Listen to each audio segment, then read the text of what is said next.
لو انت شغال او عايز تشتغل كول سنتر بالالماني، فهنتكلم النهارده عن اكتر واهم 10 جمل هتتكلم بيهم مع العميل في التليفون، وبرضه هينقذوك مثلا في الموقف الحالي. وانت مثلا بتتكلم معاه عطلت مثلا، ممكن تقول له الكلام ده برضه بالظبط. تمام، دي حاجه. الحاجه الثانيه هينفعوك جدا برضه ان شاء الله في الانترفيو مع الاتش ار او في غول شبيل عامه يعني. فخليك معانا لحد الاخر، هتستفاد جدا ان شاء الله النهارده. اهم حاجه بس كده حضر لي ورقه وقلم، يلا بينا. السلام عليكم ورحمه الله وبركاته، معاكم احمد ماهر، بكونوا بخير. طبعا دي ان شاء الله تكون اول جزء او اول حلقه من السلسله دي، وبرضه لو الكلام ده عجبكم عرفوني عشان ان شاء الله نكمل برضه في الكلام ده باذن الله يعني. يلا نبدا ان شاء الله مع اول جمله. طبعا اول جمله، وهي طبعا دي اهم جمله عامه في المكالمه او في كول سنتر كله. ليه؟ دي اصلا بيكون اول كلمه واول حاجه انت بتقولها في المكالمه.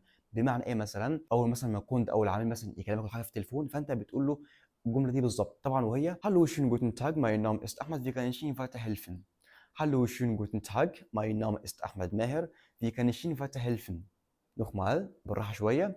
Hallo schönen guten Tag, mein Name ist Ahmed Maher, wie kann ich Ihnen weiterhelfen?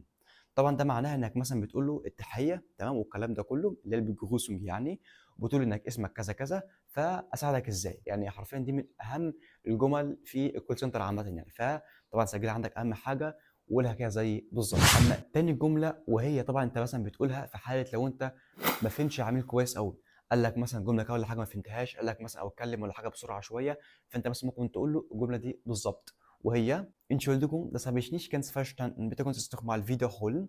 بالراحة شوية. Entschuldigung, das habe ich nicht ganz verstanden. Bitte können Sie es nochmal wiederholen. كمان مرة بالراحة شوية برضو. Entschuldigung, das habe ich nicht ganz verstanden. Bitte können Sie es nochmal wiederholen.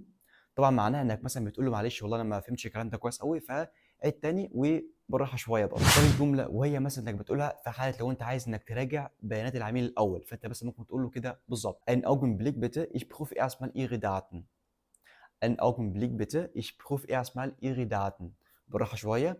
Einen Augenblick bitte, ich prüfe erstmal Ihre Daten. طبعا أهم حاجة نسجل الكلام ده بالظبط عشان تحفظه إن شاء الله بعد كده وتقوله مع العميل. رابع جملة، وهي طبعا مهمة جدا جدا جدا طبعا، واللي هي لما أنت مثلا تقول للعميل اللي أنت عايزه ينتظر شوية مثلا في قائمة الانتظار، فبتقولها كده بالظبط. Darf ich Sie kurz in die Warteschleife legen? Darf ich Sie kurz in die Warteschleife legen? بالراحة شوية. Darf ich Sie kurz in die Warteschleife legen؟ ممكن مثلا كده ان انا احطك او اخليك مثلا كده ولا حاجه شويه على الهوت لاين او الwarteschleife اللي هي طبعا بيكون قائمه الانتظار. جمله رقم 5 دي بقى بتقولها بعد ما تيجي من طبعا بعد الانتظار على طول، فممكن برضه تقول له الكلام ده بالظبط، اللي هو مثلا انك بتشكره على الصبر بتاعه على الهوت لاين او على الفاتشتيلونج او اللي هي مثلا بتكون قائمه الانتظار، فبتقولها كده بالظبط. Vielen Dank für Ihre Geduld. Ich habe jetzt die Informationen. بالراحه شويه. Vielen Dank für Ihre Geduld. Ich habe jetzt die Informationen. Vielen Dank für Ihre Geduld. Ich habe jetzt die Informationen. تمام؟ اللي هي طبعا برضه معناها انك مثلا بتشكره على الصبر بتاعه، اللي هو مثلا استنى وانتظرك وكده يعني. لحد جمله رقم 6 تقولها برضه لما انت مثلا تحب تقول للعميل اللي انت عايز توديه للقسم الثاني او انك تحوله مثلا للقسم اللي هو بيكون خاص بالمشكله بتاعته دي. Eine Sekunde bitte. Ich leite Sie an die zuständige Abteilung weiter. Eine Sekunde bitte.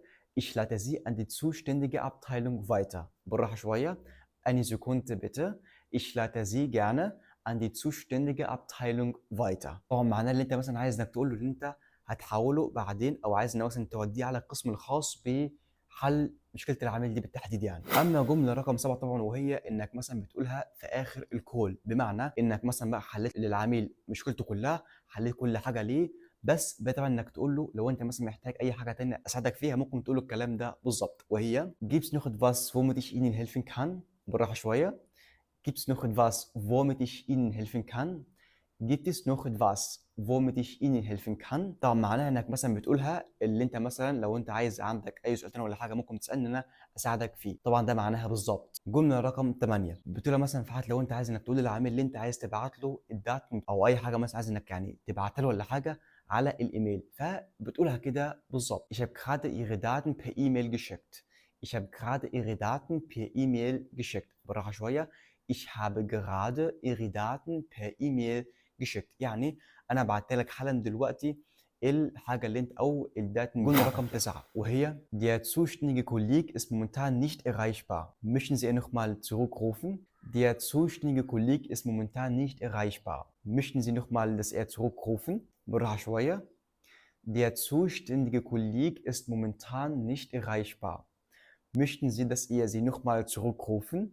يعني الشخص مثلا اللي انت عايزاه او اللي انت عايزه ولا حاجه حالا دلوقتي مش متصل او مش موجود يعني معانا، فهل انت بقى عايزه ان هو يكلمك تاني؟